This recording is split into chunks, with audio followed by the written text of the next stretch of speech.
Hello students, welcome back to your social science session.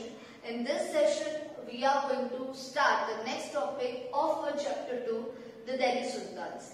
Now, up till now, we have covered a very long story. We have covered like who were the rulers who were called Delhi Sultans.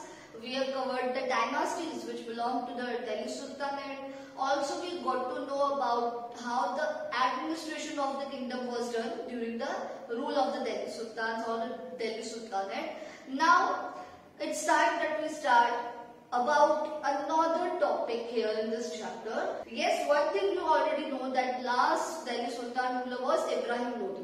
But there was also another thing which was going on another part of our Indian subcontinent of our country. Actually, the disintegration of the Delhi Sultanate Empire was started when the Tughlaq dynasty was ruling. Yeah, the rulers which came afterwards, later Tughlaqs actually, they were not that much, able to rule. So that's why disintegration was started. It started, Delhi's empire, Delhi Sultanate whole empire started breaking up into the, smaller units, smaller areas. So slowly, this thing got accelerated when the Lodi and the Said dynasty came. Because that rulers were also not able to control the whole vast empire. And when we got the news of the Amir Timur, when he invaded India, or he actually plundered India, at that time the situation, got totally changed. बहुत बुरी situation बन गई थी. It got deteriorated. What happened actually? Most of the parts, most of the territories which were in the control of Delhi Sultan, they started breaking. They started getting independent. There were many states who broke from the Delhi Sultanate and they were regarded as the independent states now. Many states from the north and the south India became the independent rulers. For example, the states of Vijayanagar, Bahmani, Mewar, Marwa, Bengal and Jaunpur, etc. These all states were now regarded as the independent states and their rulers were ruling them independently. So these were the states actually which broke from that total Delhi Sultanate and they became their independent rulers. This way actually this Vijayanagar story becomes. We will also cover another story which is known as Bahmani Sultanate. Now slowly we will cover the Bahmani Sultanate also. That I will tell you it is a different story. But let us first know about Vijayanagar Empire. Vijayanagar Empire was started from the year 1336 AD and it lasted up to 1646 AD. How it started? It was found by two brothers named Harihar Rai and Bukkar. These two were the brothers and they laid the foundation of the Vijayanagar Empire on the banks of river Tungabhadra. Here we are talking about South India. Yes, Vijayanagar Empire was a part in this area in the South India and the two brothers laid the foundation of this kingdom. Actually earlier the name of Vijayanagar was Vidyanagar. How this name Vidyanagar came out? It came from the Guru Swami Vidyaranya.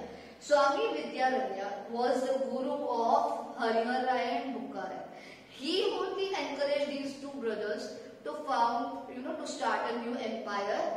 And afterwards, how this name was changed from Vidyanagar to Vijayanagar? Actually, it was changed. It was named Vijayanagar due to the military success of their emperors. When the emperors they started gaining the victories over the nearby territories, the name was changed from Vidyanagar to Vijayanagar. So this was how this empire originated.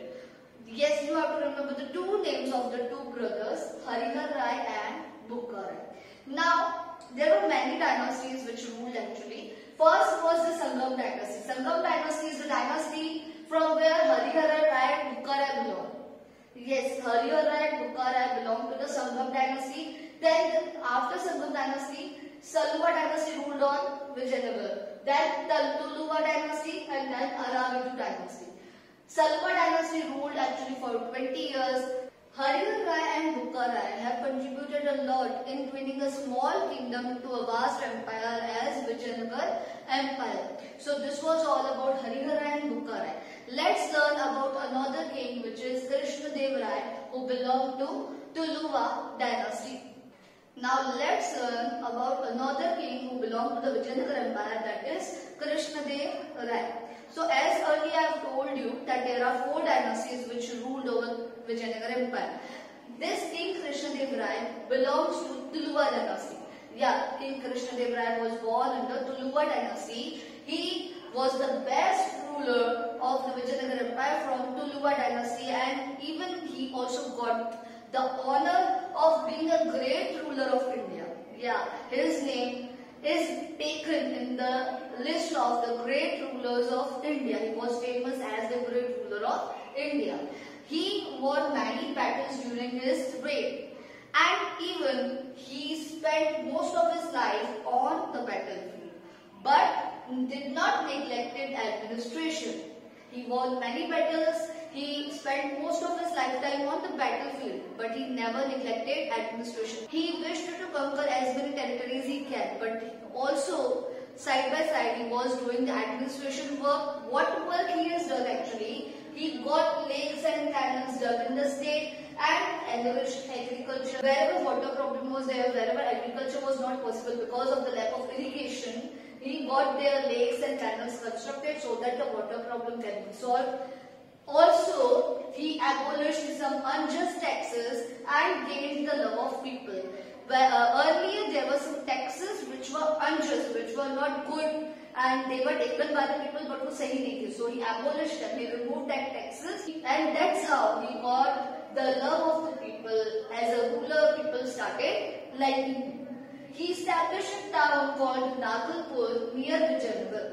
Near Vijayanagar, he established another town which was known as Nagarpur, and in that town Nagalpur, he decorated that town with many grand buildings and good temples. He was a great scholar and wrote several texts in Sanskrit and Telugu language. So Krishna Dev Rai was a great scholar. He was a very knowledgeable person. He was well versed in Sanskrit and Telugu language. That's why he wrote some books in the Sanskrit and Telugu language. And for this contribution of Krishna Dev Rai in the field of literature, he became well known as Bhoj of Andhra. उसको Bhoj of Andhra का title दे दिया because he has done great work in the field of literature. उसने बहुत अच्छे books लिखे थे Sanskrit and Telugu language. But what happened afterwards? When King Krishna Dev Rai died, there were many conflicts and conspiracies in Vijayanagar Empire. And Vijayanagar Empire got defeated by the union of Muslim states in the Battle of Talikuta, which was fought on January 23, 1565, 1565 AD. And that means when Krishna Dev Rai died, the next rulers were not able to handle, and when there was a battle named Battle of Talikuta, in which some states, Muslim states, they unitedly attacked on this Vijayanagar Empire. So Vijayanagar Empire got defeated. But then also after this Battle of Talikuta, this Vijayanagar Empire lasted for almost about a century, but it lost its grandeur which was there earlier at the time of Krishna Dev Rai. Means उसका जो name है वो कम हो गया, fame जो उसको मिला था, whatever respect that empire got, वो थोड़ा reduce हो. So that's all about our Vijayanagar Empire. Next we have the story of Bahmani Kingdom. Bahmani Kingdom was established in the year 1347 AD by Zafar Khan, and it lasted up to 1518 AD. Zafar Khan established this kingdom in the south of our country India during the Tughlaq dynasty. That means on the north side, when under the Delhi Sultans, Tughlaq dynasty was ruling. There on the south side, Zafar Khan established a new kingdom which is known as Bahmani Kingdom. Zafar Khan, under the name of Alauddin Bahman Shah, ruled independently. Everyone, Zafar Khan changed the name from Zafar Khan to Alauddin Bahman Shah, and he started ruling as on this Bahmani kingdom as an independent ruler. He annexed several territories to his state, making Gulmarg as capital city of its kingdom. Actually, Zafar Khan annexed several territories, whatever territories were there around his kingdom. He tried to capture it and made Gulmarg as the capital city. Ahmad Shah moved his capital to Bidar. Now here we are talking about another ruler. What you have to remember here, the first ruler of Bahmani Sultanate, Bahmani kingdom. Yes everyone, this Bahmani kingdom is also known as Bahmani Sultanate. Bahmani kingdom was established by Zafar Khan, but the another name of Zafar Khan is Alauddin Baban Shah. He is the first ruler. Next ruler we have Ahmad Shah. When Ahmad Shah started ruling, he moved his capital to Bidar. Yeah, he changed the capital from Gulmarg to Bidar and built several buildings to make it, like a capital town. Next ruler we have Muhammad Shah III. Under Muhammad Shah III, there was a person named Mahmud Gawan, which was his wazir. And Mahmud Gawan has created a competent administration, means a system of administration at that time which was very good. So another ruler we got Muhammad Shah III. Next is during the reign of Mahmud Shah. The another ruler now we are talking about, Mahmud Shah, when he got to sit on the throne, all the power of the state was passed in the hands of Wazir Qasim Bari. So when Mahmud Shah was there, the power, as he was the king, but the power was passed into the hands of the Wazir Qasim Bari. So means as a ruler we can treat Wazir Qasim Bari as the king. Okay. And during his reign, means during the reign of Qasim Bari only, Bahmani Sultanate came to an end. So once again everyone, how it started? It was established by Zafar Khan, who is also known as Alauddin Baban Shah. Next ruler we have learned about Ahmad Shah, who changed the capital from Gulmarg to Bidar and he developed that area Bidar. Next we have Muhammad Shah III. When under his rule there was a person Mahmud Gawan who was the wazir and he created a good system of administration. Last we have Muhammad Shah. During his rule the power was passed in the hands of the wazir Qasim Bari. So Qasim Bari actually was only ruling, and during his time Bahmani kingdom came to an end. But how it ended? Actually this whole kingdom, whole empire was divided into 5 independent states known as Bijapur, Ahmednagar, Golconda, Bidar and Bara. So everyone, how it ended? Once again, all the empire was divided into 5 independent kingdoms. So that's the end of Bahmani kingdom in the year 1518. This is also the end of the chapter, the Delhi Sultans. The Delhi Sultanate, which was established by Qutbuddin Aibak in the year 1206, ruled up to 1526. For almost 320 or 325 years, Delhi Sultanate ruled on our country. In between all these years, there were many kings who were regarded as powerful, right, perfect, and sometimes there were kings who were regarded as weak, they were regarded as not capable. So this Muslim empire, this Delhi Sultan, saw many ups and downs and afterwards it got destroyed. And this is how the Delhi Sultanate ended.